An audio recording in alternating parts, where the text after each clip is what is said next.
Hey beautiful people, this is Xanax and I'm here to bring you the first look for Ragnarok Zero. This is actually the very first look ever on YouTube for this game. The game just released two months ago in China, so basically it's in Chinese and I'm not going to be able to understand or read much of the game, but I'm going to be able to navigate because it is actually very easy to navigate. So let's begin by making a character. You started as a novice, just like in Ragnarok Online. And I must say, like, this game is definitely a better, I guess, follow-up to Ragnarok Online than Ragnarok Online 2, because it's more of a game that you would expect to be like Ragnarok Online 2 rather than what Ragnarok Online 2 right now, which is Light of the New World or whatever the name is. But yeah, let's begin. This game is actually very fun, but it's also a very casual game. Do not expect Ragnarok Zero to be a hardcore MMORPG or hardcore online RPG like Ragnarok Online currently is.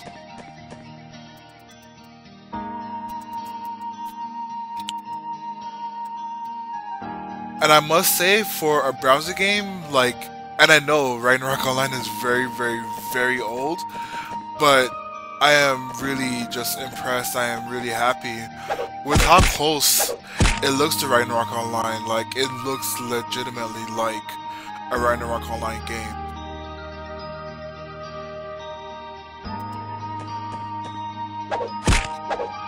So we're just gonna kill off these monsters. I guess this is like the beginning story area, but because I can't read Chinese, I have no idea what's going on. Oh, I have to talk to this girl.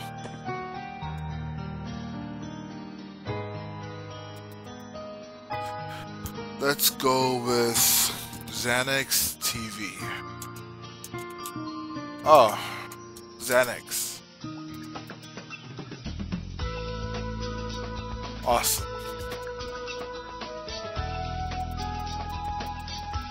So we're just gonna skip through that because I can't read it. Load in.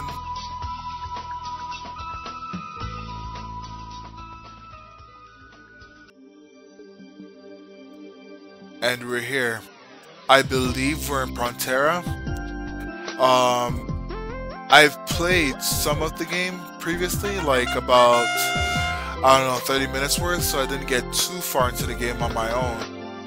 But from what I've played, it's really exciting, and it definitely is a true, like, Ragnarok Online sort of game that you would really imagine. And this is the Chinese version, so they're calling it Ragnarok Online Prelude, or Ragnarok Prelude, I forget which variation it is, not that it matters. But basically, like the name indicates, it is a prelude to Ragnarok Online, so it comes before Ragnarok Online, but again, it's the third game in the Ragnarok Online series.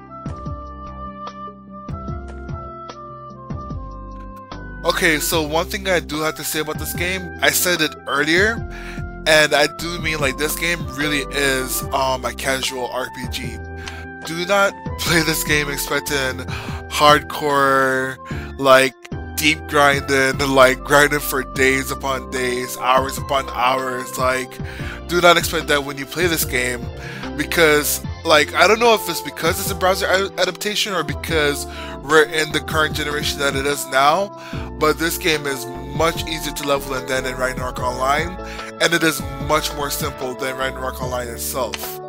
So it's also good because those who aren't familiar with Ragnarok Online should have no problem, when the English version does come out, should have no problem navigating it. And even in the Chinese version, if you played online RPGs or online browser RPGs such as Crystal Saga, stuff like that, where basically everything is like you click to follow and then the character kind of like completes the task by itself, this is really what this sort of Ragnarok Zero game is. So I guess we just got the first skill, which is going to be a basic punch. So we close that dialogue and then we go to the quest again, and right here I guess this button says follow or complete, but it basically goes to the dungeon on its own, and then we choose the dungeon that we want to do.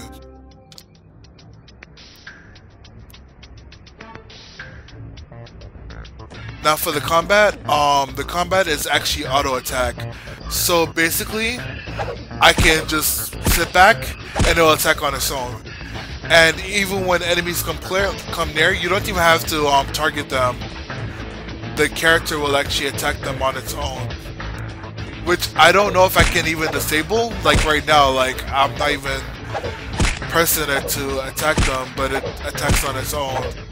I don't know if I can actually disable that, but I do find that very disheartening because a lot of the game that I've experienced is very much like autocomplete, auto-follow, auto-tracking sort of casual type of gaming. So if you're really looking for a hardcore, like I said, RPG experience, don't expect that from this game.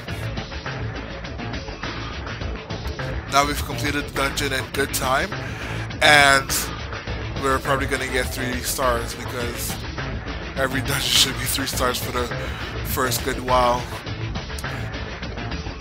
And like I said even before, like the game is not at all difficult. It is very easy, it's very simple, it's a casual game. And it's really similar to, I would say, games like Dragon's Nest, where you basically go into different stages of dungeons, and once you complete a certain stage of a dungeon, you get to choose 1 or more cards depending on, I think it's either your quality or how well you did in that dungeon, or just for completing the dungeon itself. I'm not too sure how they rate the quality, your performance in this game. And yes, if you're seeing it already, like a lot of this game is instant based, so I don't even think the game has any open world combat, not from what I've seen so far, which is really disheartening because that's one of the best parts of Ragnarok Online, is the fact that you could go on a map and then there'd be 20 people on the same map, and even, especially back in the day, you'd be fighting over spawns. I remember I repped Scholar, or like, I think we called him Professor, but Scholar, Professor back in the day. And I remember going to Luyang, and I mean for days upon days, I would just be in there as a sage, as a scholar, and fighting over the mud soils. I forget the name of them. And it was just really good times. But yeah, let's continue with this. This game just makes me reminisce so much because, like, just looking at it and the music, and you can even hear in the background right now, like the music is just so indicative of Ragnarok Online. It is directly from Ragnarok Online, so it's just awesome. This is our second skill. It's an AoE skill, so yeah, you're about to see it in action. Everything so far, like I've said, is very autocomplete, it's very auto-walk, so there's very little for you to do on your own, which sucks. Like, it really does suck. Equip those 2 pieces. Another thing I noticed is that you cannot customize your character's stat build. So unlike with Ragnarok Online, you can't really you can distribute attribute points. Got a little tongue twisted. You cannot basically distribute attribute points, so you have to rely on the game's card system, which I do not have any experience with, but I do have a little bit of knowledge about, and the gear. I think those are the only ways to really customize your character to make it stand out from the others. And basically I'm just going through and I'm using the first skill, the AoE skill, and it's basically like a Mega Punch. And that was easy enough. Like I said, the game really is not that challenging. At least not the first like half hour to an hour of it. I don't know if the difficulty ramps up the more you level up, but so far the game has been very, very, very simple. And I always choose the first card, you know? Always, always, always. I feel like if I change it up, I get even more unlucky than if I stick with just one card. But that's just my thought process. And yet another autofollow quest. Now, it might sound like a little sarcastic with all these autofollows because, like, I personally just do not like autofollow systems. I like systems that make you at least have to find the NPC on your own. Or even if they have, like, a map where the NPC's location kinda is, I like that. But for me to click a button and be automatically taken to my target, whether it be an NPC or a dungeon, whatever, I find that very annoying. It's very hand-holding, and I'm 24, I don't need that. And a lot of gamers, no matter your age, don't need hand-holding. Games are not that complicated nowadays.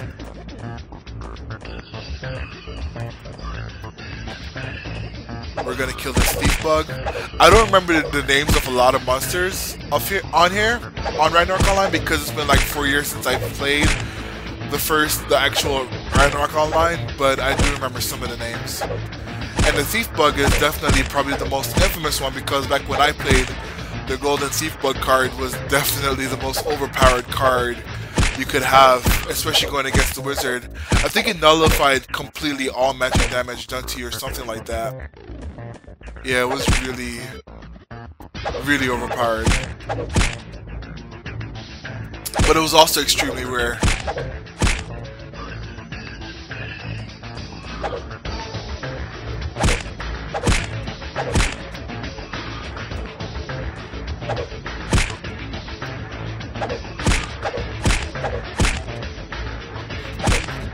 So yeah, like I said, it's not that complicated really. Now after this is the third stage, and after this stage there's a bonus stage that you guys are about to see.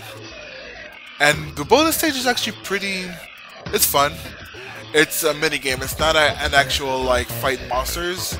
You'll see in a second. It's fairly fun.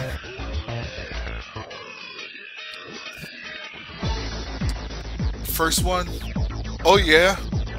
I didn't get the rarer one, but hey, that's how it goes sometimes. I always want that blue one. Yeah, especially if you play like MMOs a lot, you can kind of tell the tiering system for gear.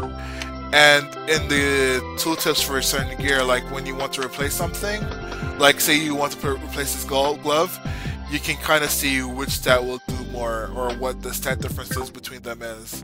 So that's really how I navigate this game because it is in Chinese, so I have to rely on my MMO experience rather than any sort of language. language comprehension anyway. So yeah guys, I don't know exactly what level, if what I believe is true, and from what I do know, the game system, or rather, I'm getting tongue twisted again. What I mean is, Ragnarok Zero is said to have the same exact class system as Ragnarok Online, with the exception of the third classes. So like, I believe it's Rune Knight and Guillotine Cross and Sorcerer will not be in this game. However, Scholars, Professors, Wizards, Assassin Cross, I forget the name. I don't even want to say the name for fear of retribution. But anyway, yeah, those classes are in this game, so that's really, really good because, and especially merchants and blacksmiths, they're also in this game, and whitesmiths as well. They're in this game, so it's really, really awesome because it is a true heir to Ragnarok Online rather than Ragnarok Online 2, which only has like this dual life system where like your class and your job is completely different. I hate it personally. And now this is the bonus dungeon mini game. So basically the point of this is you have to catch all the treasure chests. Your character is going to be flinging out a net, and you have to capture all the loot.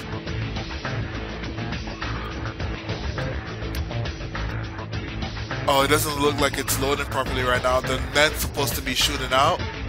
You can even kind of see when loot is getting picked up.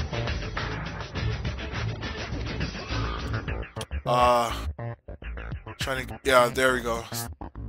That spiderweb net.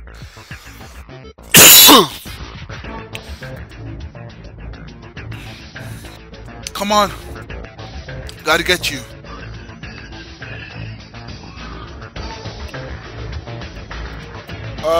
Yes, got it. Now try to pick up this bag of loot. Oh, not too bad.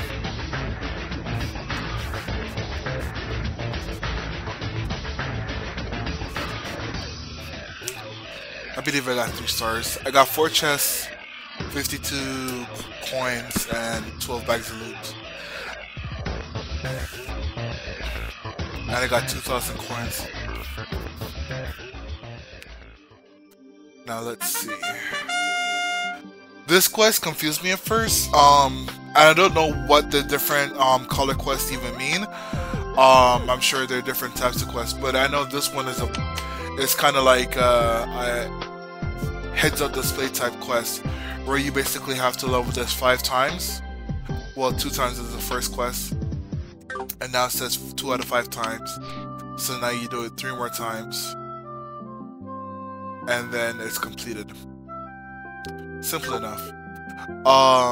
This one, I'm guessing it's the auto-follow again.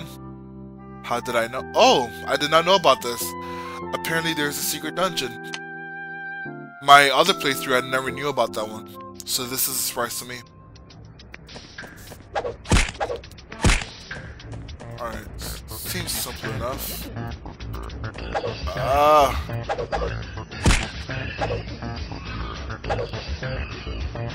Okay, these monsters are actually difficult. It's funny, I try to get kind of like a heads up just so I don't get caught off guard with stuff like this, and here I am probably gonna die. Oh no! Run! Run! Or potion. Dead. I have no idea what happens when you die because I've never died before. Probably failed it. Let me try and find if I can get some potions. Or if I already have potions. Empty bottles! Those were the days. I remember when you had to go to the grocer to fill up your empty bottle with red potions. Or is it grape juice they use? I think it's grape juice. But yeah. Grapes turn into grape juice, whatever. It's been 4 years, so my memory is not exactly what it used to be.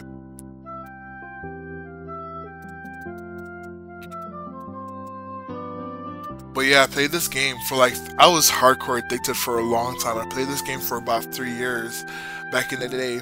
I believe it's even like my third or fourth RPG that I've played ever.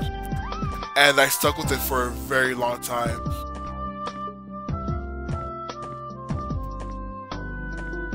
Online RPG rather, not like regular RPG.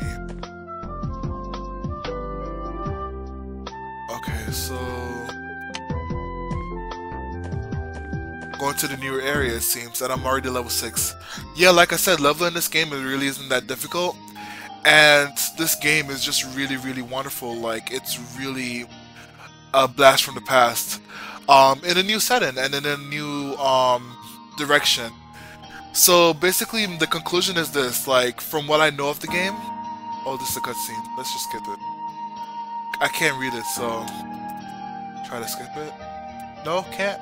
Oh well. I was going to say, like, if you are a Ragnarok Online fan, you have to check this game out when it is released in English. It's going to be named, now I can skip it. It's going to be under the name Ragnarok Zero, and the website is already up. I will provide the link below.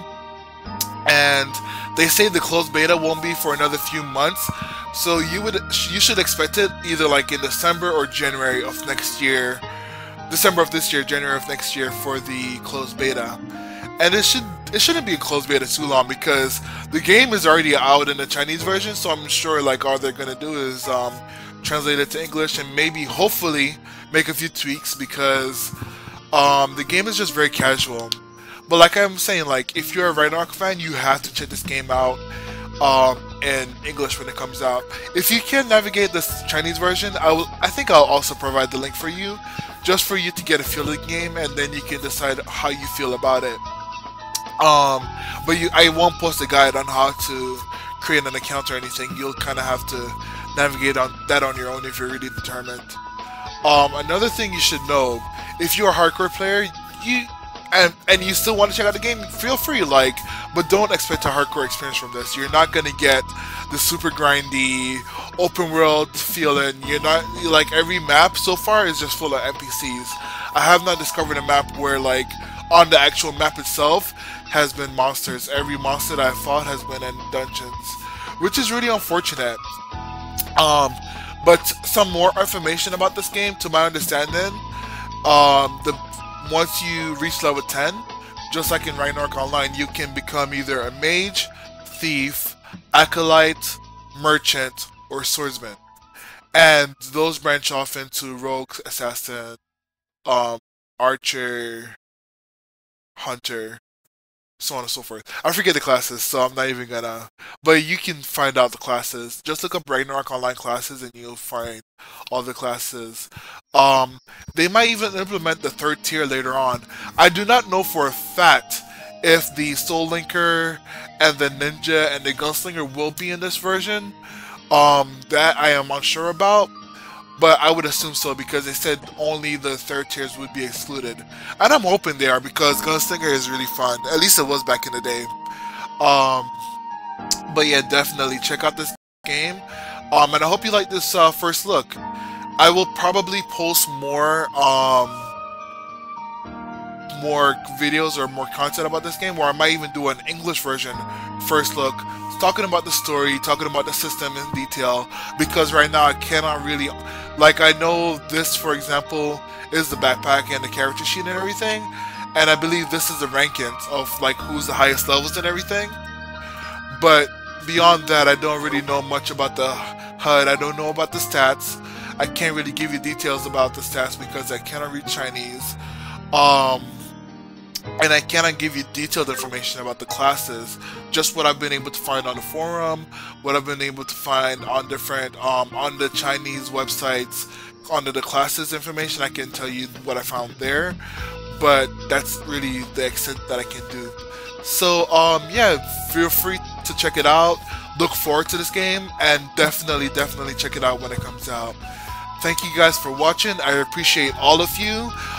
You can follow me on Twitter at twitter.com/Xanax. You can follow me on Facebook at facebook.com/Xanax. And you can just tweet me, you can write me, like my pages, and look forward to more first look videos, look forward to more gaming coverage, challenges. Like, this channel is going to embody everything. It's going to do everything. I'm going to even blog about my life. I'm going to blog about my experiences. I'm just going to go full in on YouTube, and I look forward to having you all with me. So have a wonderful day, and thank you for watching again. Take care.